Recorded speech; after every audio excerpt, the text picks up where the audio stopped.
가게과의 대화를 시작하자마자 오래 하자고 하셨는데 다들 저녁 약속은 괜찮으신가요? 아니, 요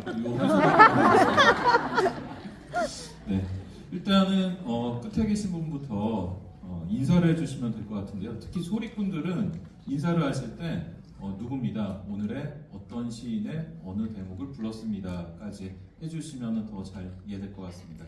예. 네, 안녕하세요. 저는 서희철 가단에서 가야금 연주를 맡고 있는 오은수라고 합니다.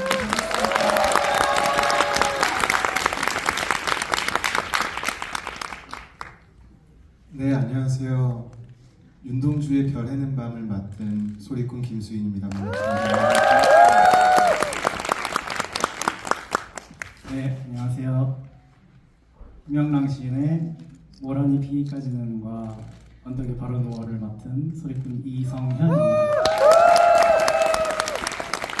네, 안녕하세요. 저는 오상순 시인의 꿈을 노래한 소리꾼 김준수입니다.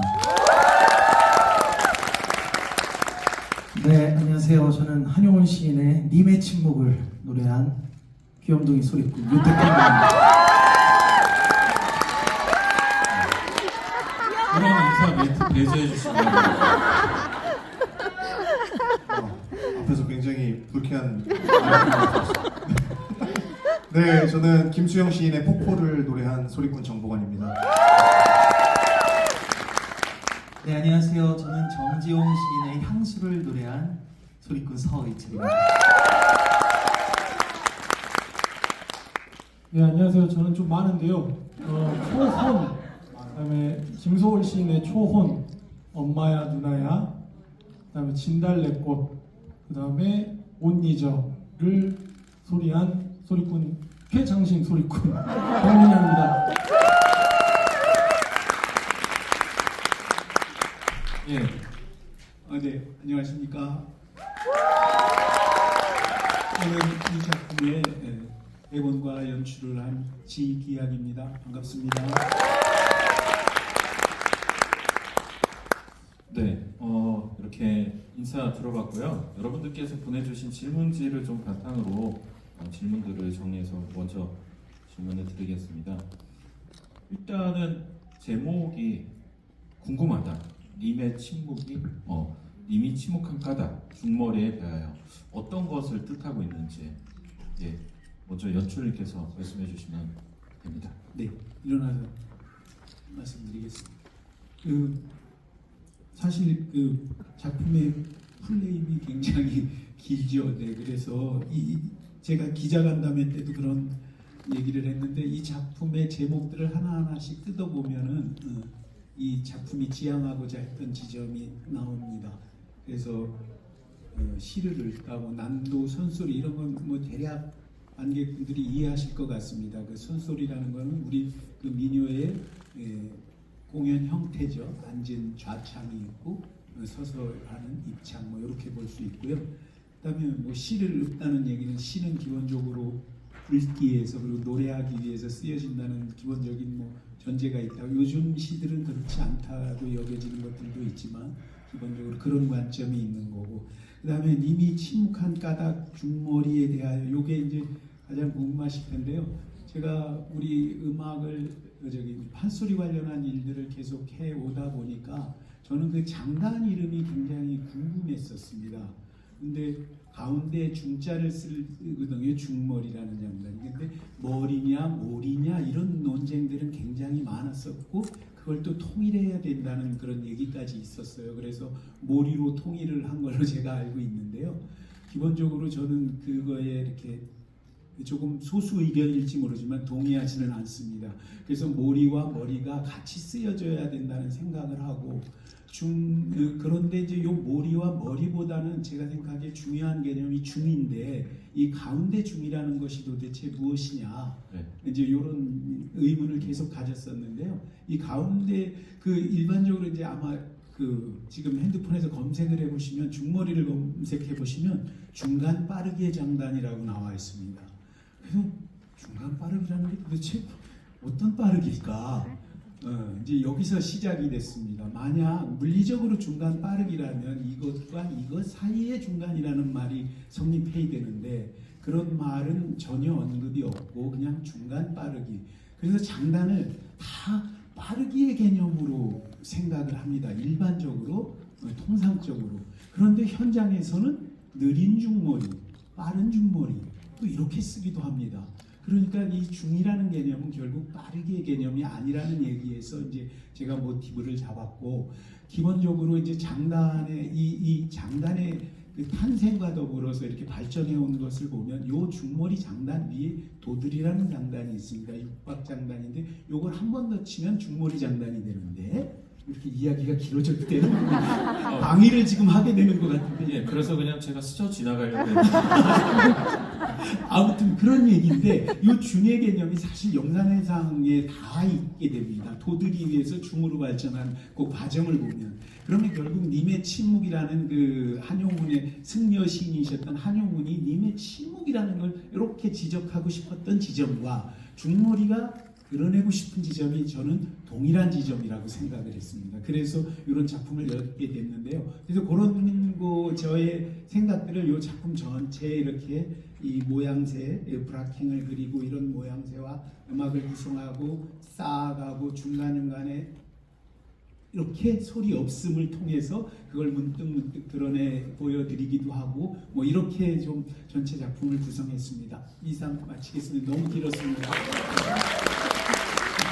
중머리라는 어떤 중간 흐름의 빠르기를 설정을 통해 가지고 그거보다 더 빨라지는 부분들 혹은 그거보다 더 느려지는 부분 이런 대비를 좀 드러냈던 작품이기도 합니다. 아무래도 그런 빠르기의 기준을 중머리로 잡음으로써 더 잘 보여주셨던 것 같습니다. 가장 많은 질문이 여기 계신 소리꾼들께서도 그냥 편하게 답변을 주셔도 될 것 같은데요. 우리 연출님도 비롯하여 이 시를 각각의 배정하는 방식과 기준이 궁금했다가 가장 많은 질문입니다. 어떤 캐릭터를 염두에 두셨는지 아니면은 이 소리꾼은 가장 대사를 못 외우기 때문에 짧은 시를 줬다든지 뭐 이런 여러 가지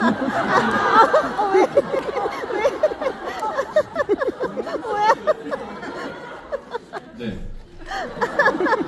김준수 소리꾼이 제일 뭐 이렇게 좀 찔리십니까?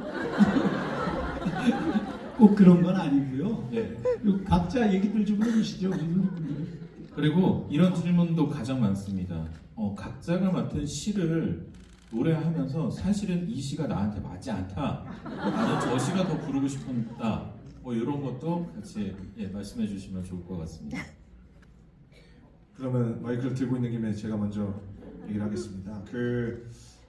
이 작품을 진행하면서 각자 원하는 시를 컨택을 하자라는 얘기가 나와서 그래서 이제 열심히 인터넷을 뒤지며 여러 종류의 시를 읽어보다가 어떻게 이제 우연찮게 폭포라는 시를 읽게 되었는데 개인적으로 너무 꽂힌 거죠. 그냥 꽂혀서 이 소리는 내가 노래로 만들어서 불러보고 싶다라는 생각에 이제 의철 씨에게 얘기를 했고, 근데 이게 그 저작권이었나요? 네, 저작권 문제 때문에 조금 이 의철가단 팀에서 그 저작권을 해결하기 위해서 굉장히 열심히 노력을 많이 해주셨죠. 제가 이제 열심히 나 이거 진짜 이걸로 노래하고 싶어 이렇게 얘기를 했더니 알겠다 해가지고 이제 대표의 능력을 보여주신 거죠. 네, 따지고 그래서 이제 감사하게도 김수영 시인의 폭포로 노래를 부를 수가 있었고 굉장히 저한테는 제가 앵겼기 때문에 기분 좋게 불렀습니다. 네. 그러면 처음부터 시가 딱 정해진 게 아니고 각자가 하나하나를 끌고 온 거예요? 네. 그럼 또 이러한 기회에 또 소리꾼들이 시에 대해서 접할 수 있는 시간이기도 했던 것 같네요. 또 다른 분. 우리 아까 논란의 중심에서 논란의 중심. 이게 오해의 소지가 있는데 뭐 김준수 씨가 가사를 못 외우고 그게 아니고 사실 저희들 중에 가장 그 소리꾼들에게 익숙한 그 시를 임명을 받았습니다. 그래서 사실 육자백의 흥타령에 원래 소리꾼들이 불렀던, 그래서 준수 씨가 굉장히 그 원래 익숙하던 멜로디가 있으니까 그것 때문에 굉장히 헷갈려를 했었거든요. 그래서 저희가 이제 웃었던 거고 준수 씨가 뭐 가사를 못 외운다기보다는 약간 몰아가신 것 같아요. 네. 제가 웃음으로써 인해서 우리 준수 씨의 이미지가 굉장히 많이 하락할 것 같아서 제가 미리 그렇게 말씀을 드립니다. 아 그러면은 제가 이제 그 작품을 보니까 여기에서는 질문지가 연출님한테 작가분한테 이 시를 선별한 기준이 궁금하다라고 했는데 알고 보니까 소리꾼들이 하나씩 끌고 들어왔던 그런 구성. 네. 기본적으로 저기 우리 그 시죠. 누구냐 그 정복원 소리꾼은 철저히 저 시를 해보겠다고 주장을 했고 나머지 저기 소리꾼들은 뭐 대략 제가 이제 명시들 그리고 저기 근현대의 가장 대표적인 시인들이 이런 부분들이 있는데 내가 작품을 구성하기 위해서는 한용운 시인은 꼭 필요하고 나머지 시들은 이런 시인들이 있는데 어떻게 하겠느냐 해서 선택들을 하게 된 거고요. 네. 그 다음에 요번에 저도 알게 됐는데 저도 사실 꿈이로다 우리 흥타령 너무 많이 국악 매니아께서는 많이 들어보셨을 텐데 이게 저도 전통 사설인 줄 알고 있었어요. 그런데 요번에 요거를 저기 제작하면서 이게 공초 오상순 시인의 꿈이라는 시라는 걸 알게 됐어요.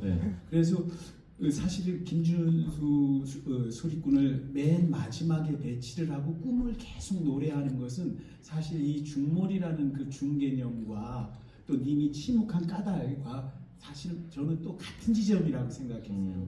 이게 지금 얘기하는 거는 뭐 제가 불교를 믿고 안 믿고의 문제가 아니라 불교 철학에서 이렇게 근간을 가져온 것이기 때문에 우리 그 가장 풍류음악의 대표작이 영산해상인데 그 영산해상이 사실은 불교적인 가치 철학을 드러내는 음악이잖아요. 기본적으로. 그래서 그 맥을 맨 뒤에 계속 거기 너도 나도 꿈속이라고 얘기하듯이 그 꿈을 계속 얘기하면서 결국은 그게 사실 금강경인가 거기 여몽 환포령이라는 말이 나와요. 그래서 꿈 같고 환상 같고 물거품 같고 그림자 같다 뭐 이런 얘기가 나오는데 삶이라는 것이 그것과 맞닿아 있다고 생각했고 그래서 계속 이건 꿈이야를 얘기하면서 사실은 여기 유태평양 소리꾼이 하는 얘기와 거의 맞닿은 얘기를 지금 하고 있는 그래서 맨 마지막에 배치하고 이렇습니다.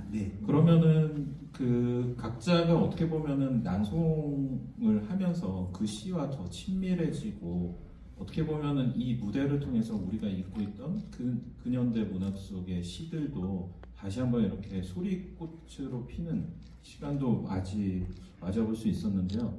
각자가 맡았던 시를 이렇게 읊고 노래하고 거기에 맞춰서 운율을 덧대고 하면서 좀 어떻게 느끼셨는지 간단하게 한 분씩 쭉 들어가시면서 말씀해 주시면 좋을 것 같습니다. 우리 먼저 정윤영 씨부터 가장 많은 시를 하고 초혼, 엄마야 누나야, 못 잊어, 진달래꽃, 김소월의 시입니다. 제가 사실 김소월의 시를 좋아해가지고 김소월을 한다는데 이렇게 많이 할 줄은 몰랐는데요. 처음에 김소월 시인의 시를 접했을 때가 초등학교 때였어요. 근데 그러니까 제가 책으로 접한 건 아니고 마야의 진달래꽃으로 처음 접했는데 그때 이제 그 시를 보면서 이 시가 되게 감명 깊더라고요 저한테. 나보기가 역경 가실 때에는 말없이 고이본에도 정말 이럴 수가 있나 사람이 약간 싶을 정도로 너무 쿨하고 약간 한마디로 지금 MBTI로 말하자면 T에 가까운 사람인 것 같아서 정말 이런 시들을 읽으면서 제가 이거를 잘 녹여낼 수 있을까 싶다가도 다시 한번 초혼도 읽고 문희조도 읽고 그러면서 김소월 시인이 이런 성격을 띤 사람이었구나 라는 거를 알 수 있었고 그 시들의 공통점이 다 드러나서 저는 잘 녹여냈다고 생각하는데 잘 녹여냈을까요? 감사합니다.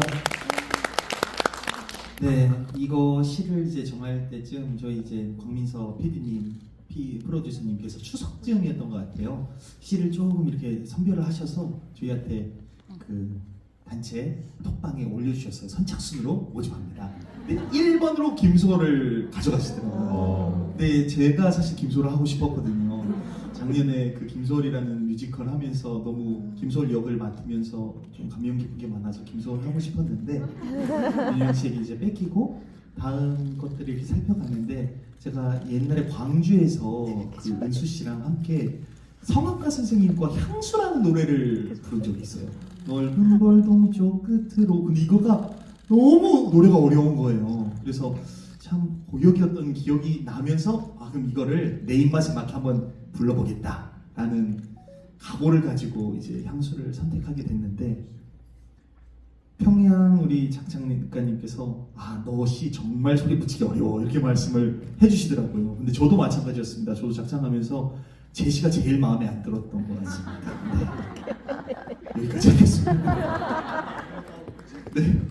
아 참고로 그 우리 서희철 소리꾼이 불렀던 향수는 그 몇 년 전에 근대문학 관계된 연구자들이 앙케이트를 했는데 시로 태어났지만은 선율을 붙이기가 가장 어려운 시로 뽑혔습니다. 하지만은 1983년에 그 이동수와 그 성악가 넓은 벌동쪽 끝으로 했을 때 가장 아름다운 선율로 태어났던 시여서 의외의 그런 모순성이 있었다라는 그런 것도 있었습니다. 네, 우리 서희철 씨 이야기 들어봤고요. 예, 그다음에 정고원 씨 아까 말씀해주셨고 유태평양 씨, 네, 님의 침묵. 네. 네. 저는 이제 그 약간 제가 이렇게 골랐다기보단 지정을 받았던 사례인데요. 사실 이 님의 침묵이라는 시는 워낙 유명한 시고 옛날부터 많이 접했었던 시입니다. 근데 어렸을 때 문학 시간 때 배웠을 때 느꼈던 정말 아무런 감정 없이 읽었던 그 시였는데 거의 15년 가까이 20년 가까이 시간이 지나고 나서 이 시를 다시 보니까 좀 되게 많은 감정들이 샘솟아 오르더라고요. 매일매일 이 시를 이제 노래를 붙이면서 매번 다른 멜로디를 붙여보고 하면서 다른 감정들을 매일 느끼면서 했던 것 같습니다. 어떨 때는 어떤 첫사랑의 느낌도 생각이 났고 어떨 때는 돌아가신 아버지가 생각이 나기도 했고 또 어떨 때는 정말 다양한 사람들이 생각이 나기도 하고 어떨 때는 어떤 제가 추억을 간직했던 물건이 생각이 나기도 하고 그래서 이 시 하나가 이렇게 다양한 감정을 주는구나 그런 걸 느끼면서 재밌게 작업을 했던 것 같습니다. 네. 네, 또 시 하나로 여러 그 본인의 기억과 시간을 반추해봤던 것 같습니다. 네, 우리 오상순의 꿈 했던 우리 김준수 씨. 네, 저도 사실 이 꿈이라는 주제를 대표님 서희철 대표님께서 꿈을 하시면 됩니다라고 해서 저는 이제 우리 소리꾼들이 가장 익숙한 가사들을 노래하기 때문에 저 역시도 너무 좋다라고 얘기를 했었는데 원래 아는 게 독이었나 봐요. 계속 꿈꿈 제가 거리지만 알고 있었던 흥타령의 가사 그리고 또 육자벽이 자신 육자벽에서 계속 꿈타령 얘기를 하는데 계속 같은 멜로디들이 맴돌고 오히려 알고 있었던 멜로디에서 많이 헷갈리는 부분들이 많았습니다. 네, 그럼에도 불구하고 사실 꿈을 계속 노래하는 거에 있어서 우리 인생의 어떤 허무함도 있지만 계속 우리 인간은 계속 꿈을 꾸고 있잖아요. 그런 꿈 속에서의 저의 어떤 이 노래를 부를 때 저의 꿈도 담아보고 여러 사람들의 꿈을 담아보기도 하고 그러면서 무대 위에서 노래할 때에 늘 다른 꿈을 꿨던 것 같습니다. 그 정도로 저에게는 이 공연을 준비하는 내내 행복한 시간이었다고 말씀드리고 싶습니다. 네.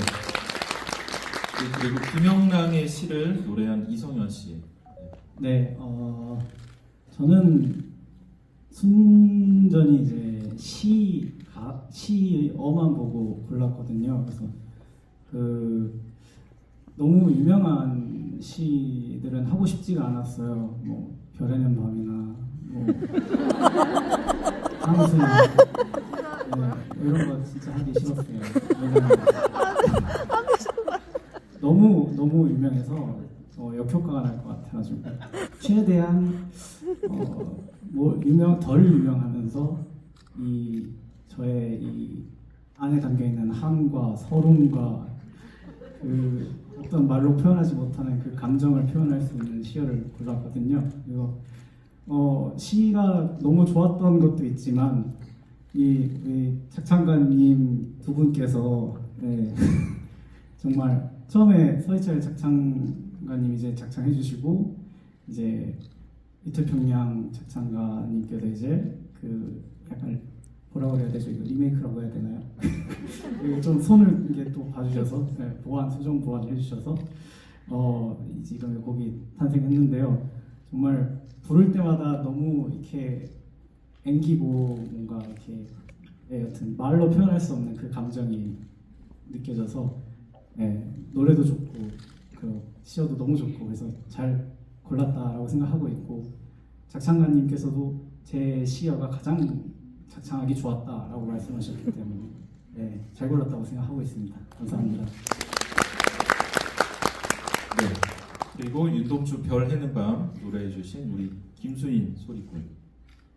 네, 가장 유명한 별에는 밤 김수인입니다. 저 역시도 이 별에는 밤 시 자체가 소리 붙이기가 너무 힘들다고 매번 이 서희철 이틀평양 작창가가 맨날 얘기를 했었는데 사실 제가 책을 많이 읽는 사람은 아닌데 그 여행 가면은 조그만한 책들 있잖아요.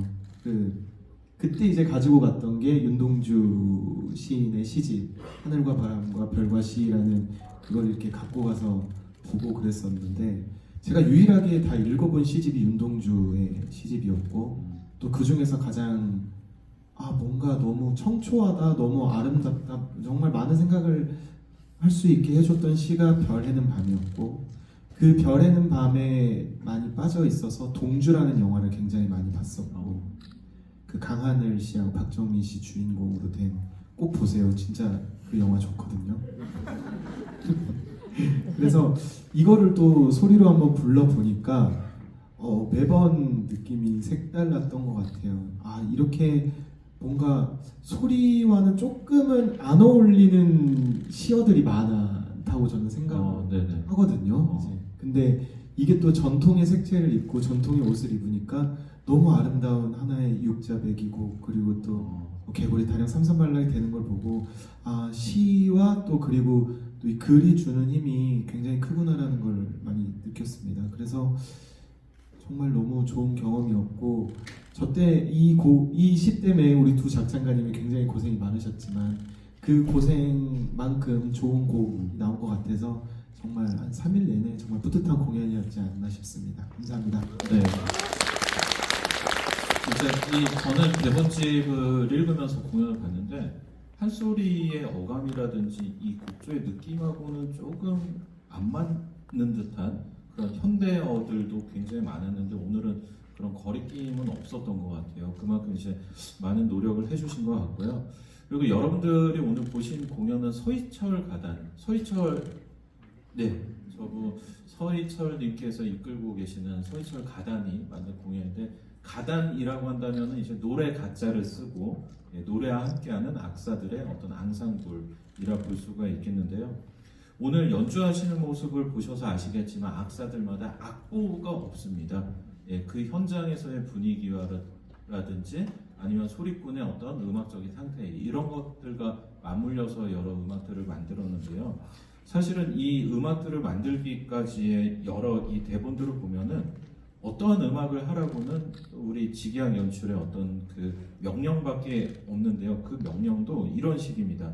다시 근본 본 맑을 청 혹은 들릴 청 근본 자리에 울림이 들리던지 맑을 청 더럽혀지지 않는 근본 자리를 일별하던지 늘어나면 서서히 소리들이 사라진다. 이게 뭔 말이에요? 이거를 악사들한테 주고 음악을 만들라고 하셨던 거예요? 그런 점에 있어서 우리 오늘 가야금을 연주하고 음악을 만들었고 오인수 연주자한테도 좀 질문을 드려봐야 될 것 같은데 서희철 가단 하면은 그 음악을 민속 음악 풍으로 새로 만들잖아요. 좀 요번에 작업하시면서 좀 어떤 느낌이 드셨는지, 그리고 아까도 보니까 악기와 소리꾼마다 좀 이렇게 듀엣이라고 해야 될까요? 서로 맞물리는 그런 악기들이 있었는데 좀 어떤 그 과정을 거치셨는지 궁금합니다. 사실 서희철 가단은 전통을 기반으로 활동하고 있는 팀인데요. 말씀하셨다시피 악보가 저희는 없습니다. 그래서 모든 음악을 의철 씨의 소리에 맞춰서 수성 반주로 진행을 하곤 하는데요. 이번 공연을 준비하면서 새로운 육자배기의 수성 반주라는 주제를 가지고 저희도 다양한 시도를 했던 것 같습니다. 네, 수성 반주라면 약간 즉흥 반주 같은 그런 뜻으로 이해하시면 됩니다. 네. 그래서 한 소리꾼마다 어울리는 그 음악의 스타일을 찾기 위해서 저희 서희철 가단 팀원들과 함께 밤새면서 연구하고 고민했는데요. 그 결과가 잘 나온 것 같고 정말 최고의 소리꾼들과 함께 공연할 수 있어서 굉장히 뿌듯하고 좋은 공연을 했습니다. 감사합니다. 너무 감사해요. 너무 형식적이어서 분위기가 딱딱해졌는데 제가 맘대로 질문 드릴게요. 다음부터 이 소리꾼하고는 하지 말아야 되겠다. 근데 제가 할 말이 있는 게 네. 의철 씨가 굉장히 노래를 많이 바꿨어요. 연습을 하면서. 사실 이 3일 공연을 다 오신 분들은 아시겠지만 계속 다르게 부르시거든요. 의철 씨가. 심지어 서희철 가다님에도 네, 맞습니다. 그래서 저는 항상 테스트를 받는 기분으로 무대에 올랐습니다. 네. 다음부터 잘 좀 부탁드립니다.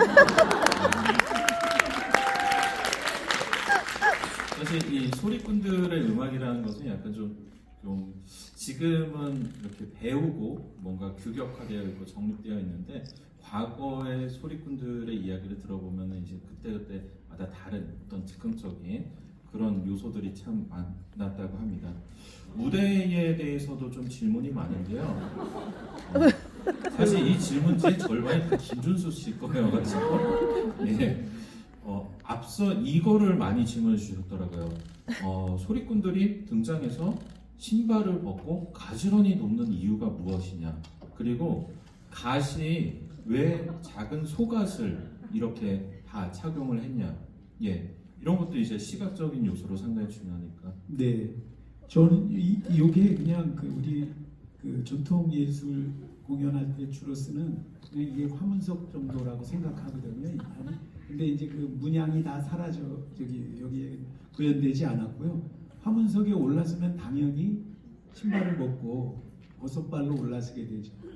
그리고 사실은 이런 중이나 뭐 이런 가치 지점이 왜 선가에서 그런 얘기를 한다 그러는데 꼭 다른데 뭐 거창하게 아까 제가 막 여기에 막 써놓은 뭐 청, 본 어떤 이런 것이 있는 것이 아니라 사실은 내 이렇게 신발 벗으면서 고기 돌려놓고 신발 정리하는 거에 있다는 그게 한자 속으로 있는데 제가 그게 조카지심인지 조고각한지 뭐 그런 말인데요. 네, 그런 의미가 있습니다. 그래서 신발을 벗어서면서 여기 딱 들어서는 순간 이미 뭔가 구현하고 있고 자기 정리되는 뭐 우리가 공연을 준비한 것이나 여러 관객분들께서 이 공연을 보기 위해서 멀리서부터 오는 순간 뭐 또 티켓 예매하고 공연 중 이거 다 이 속에 들어 있다고 저는 생각하고 만든 거거든요. 네. 그래서 이렇게 신발 벗는 게 그런 의미고 객석에서 등장한 것도 여러분과 같은 곳에서 온 거예요. 네, 그런데 여기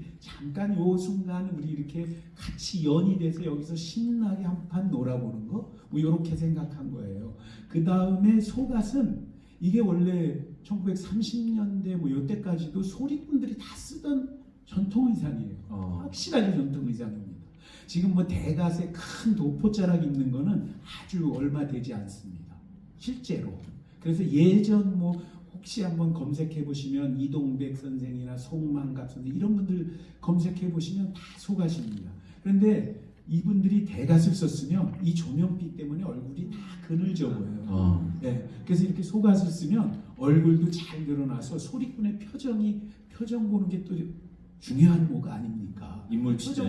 표정 한번 보고 노래 듣는다고 생각해 보세요. 그래서 저는 소리꾼의 의상이 사실 이래야 된다고 생각하는 사람이에요. 근데 요번에 또 의상도 우리 내가 죄송합니다. 미안. 의철 잡놈이야. 내가 이렇게 얘기를 하는데 그게 뭐냐면 여기 사실 여기 이 소리꾼들이 재주들이 뭐 한두 가지가 아니에요. 가지고 있는 재주들이 이렇게 낱낱이 살펴보면. 그런데 서희철 또 의상이 굉장히 관심이 많습니다. 그래서 사실 이 핏을 만들기 위해서 내가 굉장히 많은 요청을 했는데 저기 우리 유태평양 의상 같은 경우 3번을 바꿨어요. 네. 왜 안 맞아서? 그 오해의 소지가 있는 바람에 안 맞아서는 아니고요. 예. 네, 아무튼 그래서 요 아주 그 적절한 예스러운 너무 지금 다 부풀려지고 막 날리고 이만하잖아요 의사들이 그런 것들 아주 그런데 이렇게 해놓으니까 제가 생각하기에는 훨씬 현대적인 느낌도 나고 오히려 이 시대에 이렇게 뭔가 잘 이 키들도 크고 그래서 잘 네. 정리된 뭐 코트나 이런 거 입는 것 같기도 그러니까요. 하고 저는 그래 보여서 소리꾼들의 의상이 이래야 된다고 생각하는 사람입니다. 그래서 네, 그리고 여러분들 여기 김수인 씨 이렇게 나와 있는데 이거 다 받으셨어요? 네. 이게 다 소리꾼들마다 다르게 이렇게 되어 있는데 사실은 이게 이렇게 뭔가 일부러 설정한 게 아니고 과거의 조선 시대의 소리꾼들을 일종의 이렇게 사진을 찍었습니다. 그래서 여기 그 족자라고 보이죠? 여기에는 소리꾼 이름과 언제 태어났고 어떤 양력들을 이렇게 쭉 적어놓고 사진을 촬영할 때 옆에 세워놓고 이 소리꾼은 어떤 소리에 능하다라는 것들을 늘 그렇게 기록을 했습니다. 그래서 과거에 뭐 이동백이라든지 이거 관극시라 그래가지고 예. 그 어떤 부자인 분이 뭐 이걸 이렇게 투자를 해서 이런 사진을 남겼다고 뭐 순천 쪽인가 뭐 그런 그러니까. 얘기가 있는데 네네. 그런 것도 있습니다. 그리고 이 질문도 상당히 많아서 이거 질문 안 하면 저 큰일 날 것 같습니다. 예. 김준수 씨한테 하는 질문인데 춤선이 너무 예쁩니다. 어디서 배우셨나요? 어디서 배우셨는지 그 출처를 알고 싶으신 것 같은데. 출처가 없는 춤이거든요. 그럼 독학이라고 하셨나요? 네? 독학으로? 아니 이제 제가 창극 배우로도 활동하면서 작품 안에서 여러 가지 안무들을 습득하고 익히면서 나오는 여러 가지 몸짓들을 그냥 경험치로서 그냥 무대 위에서 항상 그래요. 사실 무용을 막 제대로 배운 사람은 아니고 사실 무용을 제대로 배운 사람은 수인 씨죠. 네. 네. 저는 선생님 말씀하신 네. 이거는 내가 좋은 의미로 한 거야. 왜 없을게? 아닙니다. 그렇죠. 그러면은 뭐 여러분들께서 주신 질문들이 다 된 것 같습니다. 혹시 내가 이 기회에 나는 진짜 이 질문 딱 해야 되겠다 하시는 분 한 분만 한번 예.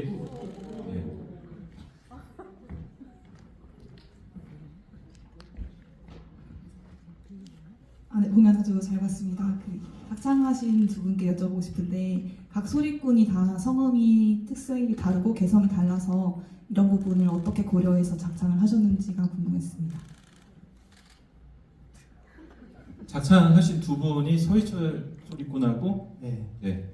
제가 초기 작창가 이제 건설 토대를 만들었었던 사람이었는데요. 작창이라는 것은 이 소리꾼들이 부르는 노래를 짜는 거 뜻합니다. 네, 사실 국립창극단의 작창가 프로젝트를 하면서 우리 유태평양 작창가님과 우리 한번 작창가 협회를 좀 만들어 보자 하면서 이제 이번에 저희 공연에서도 둘이 함께 작창을 하게 되었습니다. 근데 아마 많은 분들께서 기억하실는지 모르겠지만 2023년도에 저희 서희철 가단이 남도산소리라는 걸 가지고 윤영 씨랑 저랑 성현 씨랑 수인 씨랑 4명이서 전통 소리를 가지고 한 적이 있어요. 이제 그 배현영 교수님께서 정말 좋은 아이디어를 많이 주셨고 그런 것들을 가지고 만들어 봤었던 거에 이번엔 조금 더 나아가서 이것들을 전통이 될 수 있는 새로운 전통을 만들어 보자라는 모토를 가지고 직약 선생님과 함께 작창을 하게 되었는데 김수현 선생님께 하루는 찾아갔더니 그 공초 선생님 시도 그렇고 다양한 시들을 그냥 본인이 서예 전시회 갔다가 좋아가지고 그냥 붙여봤는데 그게 사람들이 전통인 줄 알더라 이렇게 말씀하신 걸 들었어요. 그러다 보니까 거기서 조금 더 확신을 얻었던 것 같습니다. 그래서 우리 7분의 시를 딱 받고 이분들이 제일 잘 쓰는 뭐 예를 들어 굳이 스타일. 하면 네 예. 윤영 씨 같은 경우는 좀 그러면 고체 스타일에 이렇게 딱 차고 나가는 그런 느낌. 그다음 우리 보건 형님 같은 경우는 제가 항상 방어회 같다고 하거든요. 겨울 대방어 먹는 느낌. 비싸요? 비싸요. 그 기름진. 네네. 네. 그다음 우리 평양님은 정말 남녀노소 불문하고 다 좋아하는 그 소리 성량. 그리고 우리 준수님 같은 경우는 정말 그 까랑까랑하면서 호소력 있는 네. 그런 맛. 그다음 우리 성현님은 너무 가지고 싶은 저 목성음이 있어요. 정말 누구도 따라올 수 없는 그런 목성음. 그다음 우리 수인 씨 같은 경우는 왜 막 만지작거리세요, 목을? 네, 우리 수인 씨 같은 경우는 또 어릴 때부터 저랑 사실 나이가 동갑인데 제가 형이라고 부르면서 되게 좀 따르는 형이거든요. 네네. 많은 거를 제가 또 가르쳐준 형이어서 그런 것들을 염두하면서 짜다 보니 이렇게 그냥 자연스럽게 짜졌는데 이걸 이제 평양님께 제가 리모델링 의뢰를 맡긴 거죠. 네, 그래서 리모델링을 제가 또 이렇게 맡게 되었는데 이제 또 제가 생각하는 지점과 의철 씨가 생각하는 그런 지점들이 좀 다른 부분들이 좀 있었어요. 근데 이제 공통적인 생각은 최대한 이 전통 남도 소리를 우리가 부르다가 오늘 여기서 공연했던 노래들을 살짝 끼워서 불러도 전혀 어색하지 않게끔 하는 게 네네. 우리의 첫 번째 목표다라는 거는 같은 의견이었습니다. 그런데 그렇게 하다 보니 중간중간에 이제 너무 조금 음악적으로 좀 지루한 것들도 있고 이거는 또 조금 아쉽다 그런 생각이 들면서 중간중간에 조금 새롭게 좀 전통스럽지 않을 법한 그런 음정들이나 뭐 그런 기교들을 조금씩 집어넣으면서 뭐 그런 음악적인 재미를 조금 넣기는 했는데 이제 그거는 아무래도 일반 이 판소리를 전공하시지 않은 분들이 들으시기에는 아마 다 비슷하게 들리실 거라고 저는 생각이 듭니다. 그렇지만 이제 소리꾼들끼리는 암암리에 조금 굉장히 좀 한 번쯤 더 생각이 나게끔 하는 그런 선율들도 있고 예. 한 끗 차이라는 게 있죠. 네. 예. 그런 부분들을 일부러 좀 넣은 것들도 있고요. 그다음에 이렇게 보면은 정말 가지각색으로 색깔이 다 다르거든요. 근데 각자의 개성들이 너무 뚜렷하기 때문에 오히려 어떤 작창을 하기에 이 친구는 이게 이제 우리말로 표목이라고, 그러니까 시그니처, 이게 시그니처이기 때문에 이 친구에겐 꼭 이 목을, 이 기교를, 이 테크닉을 이 친구에겐 꼭 줘야 된다, 이런 것들은 있었습니다. 네. 그래서 의철 씨가 토대를 만들고 그 위에 제가 다시 이렇게 쌓아가면서 그런 기교들을 조금 더 추가해서 넣고 했던 것들이 있었던 것 같습니다. 네. 잘 들어봤습니다. 이렇게 창작의 어떤 진행 과정, 무대 위에 여러 시그니처들, 그런 이야기 다 들어봤고요. 저는 개인적으로 공연을 보면서 사실은 이 7명의 시인이 대한민국의 20세기 문학계에서 어마어마한 라이벌 관계들이었어요. 한국 문학을 이룬 7개의 기둥이라 볼 수가 있지만은 생전에 한 번도 이렇게 서로 대면하지 않으려고 했던 이 좀 치열한 투쟁의 관계들이었는데, 이 공연을 통해 가지고 그분들이 다 모였다. 예, 그분들이 만약에 이 자리에 계셔가지고 이 공연을 봤으면 어떠했을까라는 그런 생각이 들기도 했습니다. 여러분들 이거 잘 챙겨 가시고요. 이미 침묵한 까닭 이거 다 모으십시오. 너무나도 소중한 프로그램들입니다. 침묵하지 마시고 많은 소문 퍼뜨려 주시고요. 오늘 관객과의 대화도 여기서 마치면서 우리 좋은 무대 꾸려주신 아티스트 분들 새해 인사 한번 딱 하시면서 마무리 짓도록 하겠습니다. 둘, 셋, 새해 복